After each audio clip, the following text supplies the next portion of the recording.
All right, we're back. And tonight's climate news section of the show, we want to talk about some important things that have to do with the weather, of course. But coal's decline could mean more power shortages. Just more proof of just basically this article is a collection of what we've been saying as well. But as the need for electricity to power for the nation's digital economy grows, coal is no longer playing a primary role. And that's problematic because it undergrids the electric grid and is the most reliable source of energy. Without coal plants that supply base load power on demand, large parts of the United States, from the mountain states to the mid-Atlantic and the southeast, will become more vulnerable to power shortages and increases in electricity cost. Okay, so AOC and all your friends, hopefully you get a chance to watch this part. What this article is telling us is that the mountain states to the mid-Atlantic and to the southeast will become more vulnerable to power shortages and increases to electricity costs. What does that mean?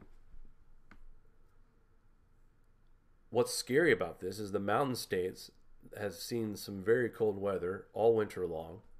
I can't imagine a power outage for anything more than 2 or 3 days during these negative 20-degree highs.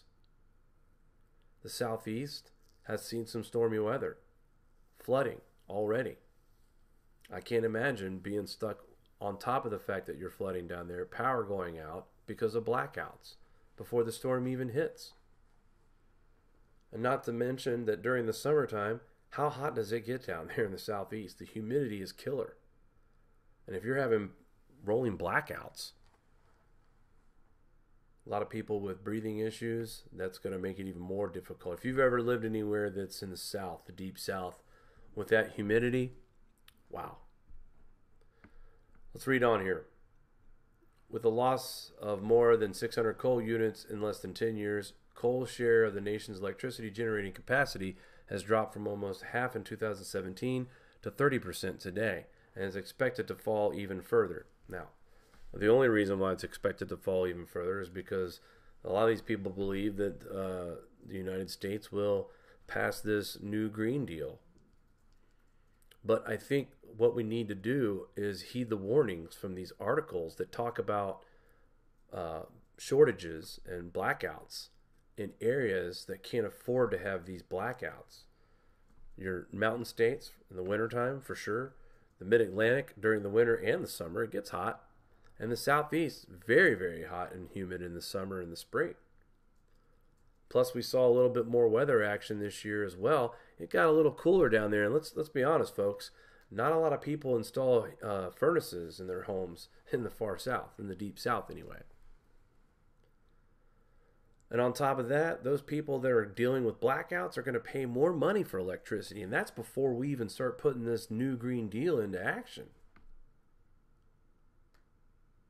Rapid decline in the number of coal plants and commensurate growth in the natural gas and wind and solar power will result in a loss of fuel diversity. Now, at least they mentioned natural gas, but that's wishful thinking because AOC and the rest don't want natural gas either. They just want wind and solar. And we've already talked about the costs that will occur if we go to wind and solar. Guys, I could read on. I'll let you guys take a look at this, but the bottom line is we are pointing out, and this is just an opinion. This guy's, it doesn't sound like he's a global cooling guy or a global warming guy. He's just, stating a very scary fact here that if we're going to consider getting rid of coal, then we should consider these articles that are being written that are a matter of fact, that are displaying the stats, talking about power outages and blackouts. Because the extreme weather that happens in these regions, they know that they're not going to have enough solar and wind to keep people power as far as lights on, your heat on.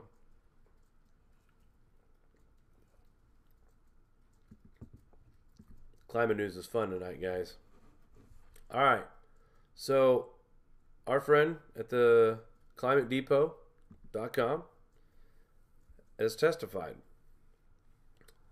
Moreno, on the other hand, believes that the increased focus of the Green New Deal has shifted the Democratic Party into serious, unscientific, and nutty territory. As a result, he continued The greatest danger we face right now with the Green New Deal is very simply the Republican Party coming up with the Green New Deal light. We need to oppose it and oppose it firmly. We don't need to come up with a light version of the plan. What does that mean? And this is, Moreno kind of brings out something that I've always talked about too. It's like Rick Perry, who's in charge of energy sector.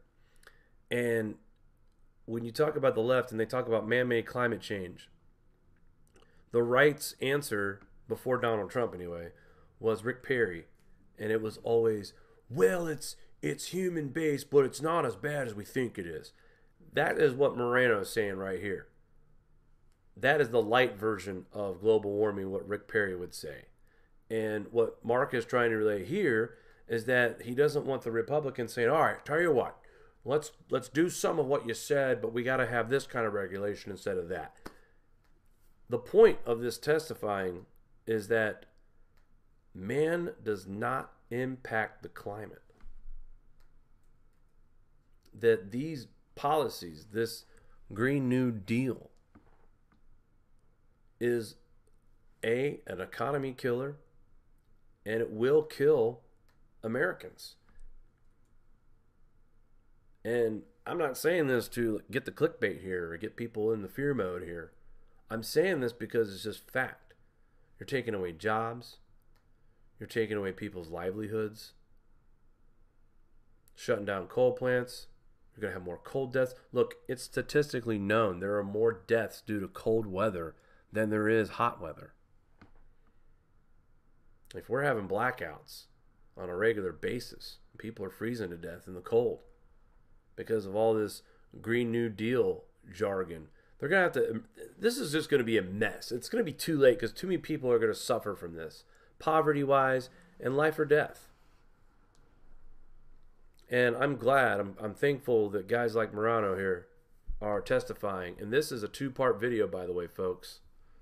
The Green New Pipe Dream, that's what he's calling it. The Green New Deal Pipe Dream. 2 parts. And they're both over an hour and a half long. And if you guys have the time, I know it's hard to catch us for an hour straight, but this is some good stuff. I've only watched a little bit, but this happened on February 27th, 2019 at the Longworth House office building.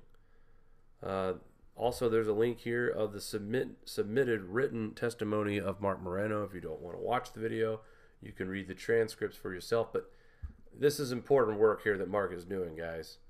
And I hope this is getting more attention than it should.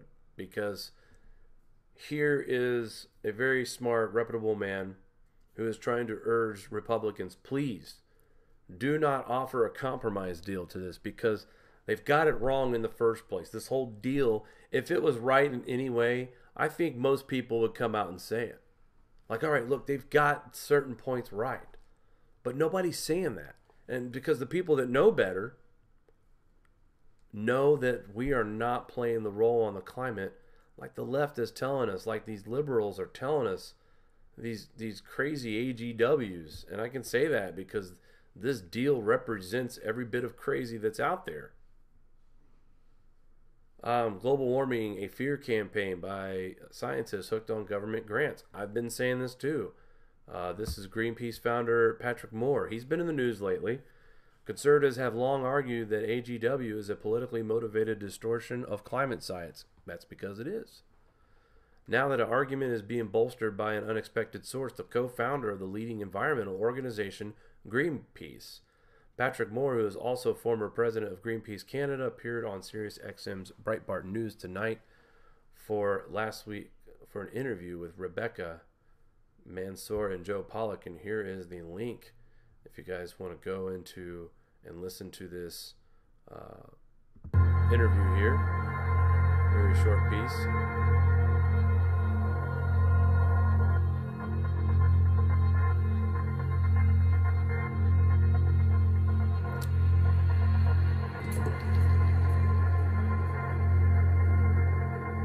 Actually, the bit below here in the sound bar, that is the actual interview. It's 25 minutes long. It's on SoundCloud.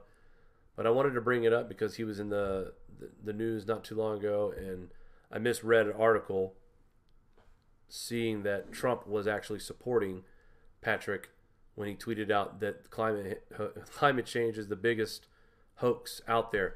So this article is basically a follow-up to what we saw President Trump repeating in his retweet about Moore being right, about climate change being a hoax and a big fraud.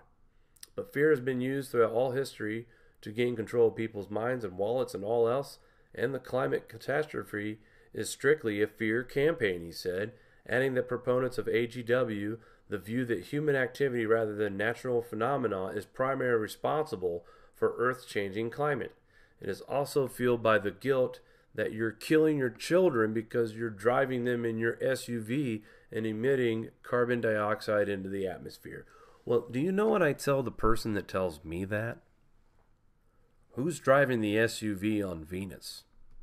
Who's driving the SUV on Jupiter? Have you guys seen pictures of Jupiter lately in their atmosphere? How amazingly gorgeous it is, but some colors and some things that I don't think I've ever seen from Jupiter. Has anybody asked who's driving the SUV on Uranus or Neptune? How about Mercury? And you're probably, well, Jake, why are you asking that question for? What the hell does that have to do with this topic? Because the planets that I just mentioned and the rest of the solar system have all experienced atmospheric climate change on their planets over the past several years. And it's being documented as well as Earth. So that's a coincidence that man is causing climate change at the same time the entire solar system is going through changes as well. Wow. Amazing coincidence, huh? No. Again, this goes back to the sun is the driver of the climate. Of course it is. Look, have you seen how big this thing is? Of course it controls everything. It's the creator of life. There's no other word for it. Should have been called life. Like, hey, everybody, look into the sky. The life is out. Because that's what it does. It gives life all the way around to everything and anything. I'll leave the link to this article here on the page, of course. But I wanted to bring it up kind of backing up what President Trump in support. And it seems like that Mr. Moore is getting a little more attention. And also, I just want to make this clear that Greenpeace has done an excellent job of erasing Moore from any kind of record or anything about him on their website. So they've scrubbed very well, by the way, folks. But we already have that stuff archived, so no big deal. All right, so this one's good. We have a person here, Dana Nucciatellini, I guess that's how you say her name. Climate deniers caters to old, white, conservative American men. Well, I'm not so sure about that. I'm 41 years old. I don't feel old. I'm older. But I didn't learn about the global cooling scare as this so-called article is stating. But this woman believes that once these old farts die, that we'll be able to get a handle on climate change and what we need to do about it, which is laughable. And which is why it's important that channels like us reach out to people at our age group and younger. You folks that are 45 and older, it's a breeze with you because you guys were in school for that whole global cooling scare situation. And that's what this article is talking about. And they're also saying the reason for the gap is because these people not only grew up during the global cooling scare with the whole Leonard Nimoy documentary, which we also have aired on our channel as well. You know, that got people talking about global cooling. But here's where people are tired of the BS from the left and the right. They said it back then. 40 years later, we're talking about no more snow and no more glaciers on top of the poles. So these people that are skeptical of alarmism is because they've lived through this before, but last time it was about cooling. Now it's about warming. Now the majority of these people that are also tired of this alarmism is not only that, but they know they were taught in a time where it was more honest and it was known that climate change is natural. The sun is the driver of the climate. And I keep pounding that into our broadcast tonight, but it's the furthest, it's the truth. It's the biggest key to everything on this planet is the sun. It's the biggest key to everything. Moving right along, again, you can watch the documentary here at, I believe this was What's Up With That? What was this? I apologize, folks. Yes, What's Up With That? Thanks again to Anthony Watts and company. Taking a look at Wind Turbine Infrasound. Guys, this is more or less a video I want you guys to check out. Description: industrial wind turbine infrasound is not the best weapon, but it is a weapon. This German video documents the harmful effects of infrasound produced by industrial-sized wind turbines. The dangers of infrasound have been known since the 1980s, when the U.S. military heavily invested in infrasound below 20 hertz as a weapon. Now, I can tell you this. Mari has been telling me about this for a long time. And at first I just thought, okay, sounds like a conspiracy to me. You know, because I didn't hear it, I guess. But she has lived around long enough. She knows the sound. She knows what to listen for. So when I found this video and started watching it, it all started to make sense. What Mari's been telling me the whole time has been truth. And there is some very, very weird frequency stuff that's involved. Mari, would you like to elaborate? Because I know you do have a little more background on this than I do, for sure.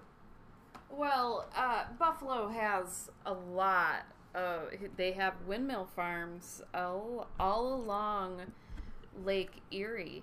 So I live not far from these farms. And I can tell you, even as far as away as, I don't really remember the distance I was, but I got sick, like, when I moved closer to the windmills. And it took me 2 years to find out what the droning sound was. It was like it's everything is like sound and vibration. It's such a complex like discussion. There's so many different ways you can go about it, but wind turbines, for me at least, there's all kinds of frequencies, and people are already experiencing more and more EMF frequencies and all that, but it's like a sound and vibration thing. What really irked me about the wind turbines is just the droning noise. It does drive you crazy. And do the research on wind turbines. Everything from the maintenance, they just rot. They're just falling apart. I've seen everything. Just total waste of money. I've seen helicopters dump jet fuel on the actual windmill to de-ice. Not very green. And the amount of power we're talking about it's just crazy that people are presenting this as a feasible option for, massive power consumption. It's sort of a joke. Yeah. I just don't get it. Dumping jet fuel. There's so many negatives compared to the positives. Dumping jet fuel on anything. And they don't talk about the energy consumption on actually generating, creating the parts and stuff. What waste is just creating the actual turbines themselves. It's crazy. Sorry to cut you off. No, that's all right. But dumping jet fuel into the ground, penetrating our soil, not a good idea for the environment. We care about the planet. Just because we don't believe that coal is the problem or CO2 is the problem doesn't mean we don't care about the environment of our planet. I didn't know about the jet fuel de-icing. That's pretty sad, actually. So we've embedded the video into our channel. You guys can take a look at it. And here, we'll watch a little bit from CNN. They talked to our favorite liar.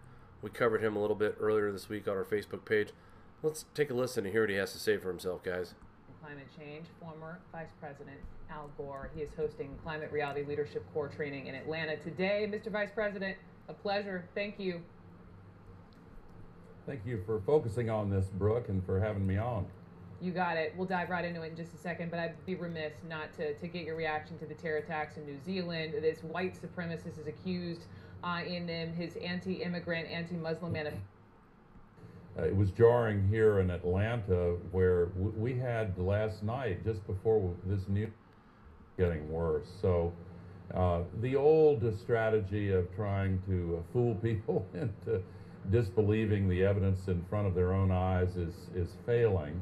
And we're crossing a tipping point now, Brooke. We're seeing many Republicans change their positions and join the growing bipartisan consensus. And the debate's not about the science. That debate's long since over.